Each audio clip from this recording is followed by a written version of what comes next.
इसमें से high temperature high pressure दोनों एक साथ मिलेगा, क्योंकि इसका टेम्परेचर यहाँ पर रहेगा 70 से 80।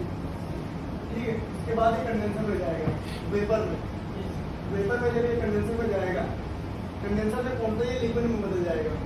ठीक है, लिक्विड में जाने के बाद उसके बाद ये कैपिलरी में आ जाएगा, कैपिलरी इसका प्रेशर रिड्यूस करेगी।